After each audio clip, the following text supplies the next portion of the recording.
Seat দিছে বিশেষ বিবেচনায়। কাদেরকে দিছে? যাদের মেয়ে আছে বিয়ে হওয়ার উপযোগী, ছেলে আছে বড় হয়ে গেছে, কারণ তারা নাকি এখনো ছাত্র। যুব দলের কেন্দ্রীয় নেতা সে হচ্ছে ছাত্র, বিশেষ বিবেচনায় হলে সিট পায়। ইসলামী ছাত্র শিবির পারে না গ্যাঞ্জাম করতে? আমাদের গায়ে শক্তি নাই? আমরা কি খাই না নাকি?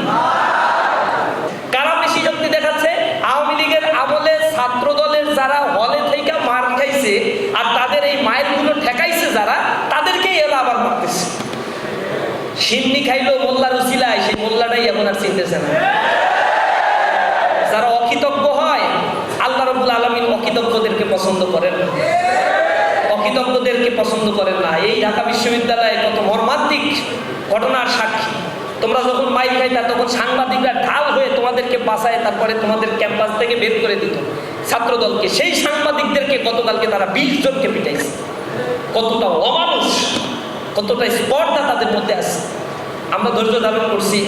ক্যাম্পাসে এখন গ্যাঞ্জাম করলে ইসলামী ছাত্র শিবির পারে না গ্যাঞ্জাম করতে? আমাদের গায়ে শক্তি নাই? আমরা কি খাই না নাকি? কিন্তু কিছু বলতেছি না, এটা আমাদের দুর্বলতা মনে করতেছে তারা। আমরা তাদের বলছি সাবধান হও। পেস বল যখন করতে হয় তখন একটু রান আপ বেশি দূর নিতে হয়, একটু পেছনে আগে। আর জায়গায় দাঁড়ায় বল যে করে, বলে বেশি জোর হয়, এজন্য রান আপ নিতে একটু পিছনে যাচ্ছি আমরা। যদি এর মধ্যে থেমে যাও তাহলে তো ভদ্র থাকতে পারবো না। আর যদি মাত্রাতিরিক্ত করে ফেলো, অতিরঞ্জিত কোনো কিছুই মানুষ সহ্য করবে না।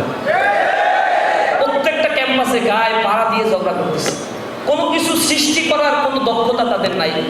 ছাত্র সংসদ নির্বাচন হওয়ার পরে ক্যাম্পাসগুলোতে ইসলামী ছাত্র শিবির কোনো সাধারণ শিক্ষার্থীর গায়ে একটা ফুলের টোকা পর্যন্ত দেয়নি। আমরা ক্ষমতায় আছি, ছাত্র সংসদে জিতে গেছি, পাওয়ার খাটানো, চাঁদাবাজি, টেন্ডারবাজি কিচ্ছু ইসলামী ছাত্র শিবির বরদাস্ত করেনি। ক্যাম্পাসে মাদকের অবহেলন ছিল, ইসলামী ছাত্র শিবির সেগুলো বন্ধ করে দিয়েছে।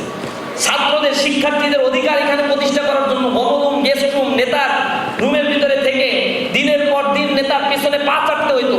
শিক্ষার্থীদের বলে দিছি, তোমাদের ক্যাম্পাস তোমরা আত্মমর্যাদা নিয়ে বাঁচবা, ইসলামী ছাত্র শিবির তোমাদের সেই মর্যাদা ফেরত দিতে বদ্ধপরিকর। ক্যাম্পাসগুলোতে গণরুম, গেস্ট রুম সব ধ্বংস করে দেওয়া হয়েছে।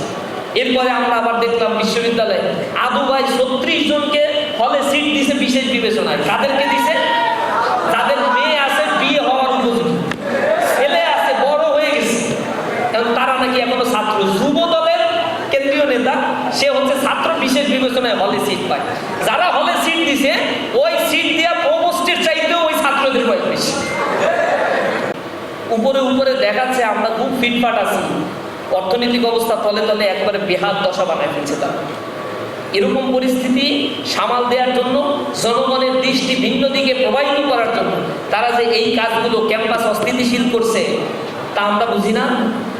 গণভোটের রায় তোমরা মানো নাই, জনগণকে সেখান থেকে দৃষ্টি ফিরাইতে চাও। তোমরা গুম অধ্যাদেশ বাতিল করে দিছো, এটা আমরা বুঝি না। তোমরা কাদের ইন্ধনে কি করছো? মানবাধিকার কমিশন অধ্যাদেশ বাতিল করে দিচ্ছ, তোমরা ব্যাংক রেজুলেশন অধ্যাদেশ মানে সংশোধন করে নিজেদের মতো করে কাস্টমাইজ করে নিয়েছো।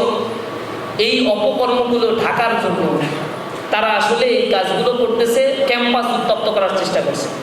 আমরা আমাদের বন্ধুদের কাছে আহ্বান জানাই, ক্যাম্পাসগুলোতে দীর্ঘ সময় ধরে আওয়ামী লীগ যে স্টাইলের রাজনীতি করছে তা তাদের জন্য বুমেরাং হয়েছে এবং তাদেরকে বাংলাদেশ ছেড়ে পালাইতে দিয়েছে। সুতরাং তোমরা যদি সেই রাস্তায় যাও তো সময়ের অপেক্ষা করো। সময়ের 1 পর, অসময়ের 10 পর।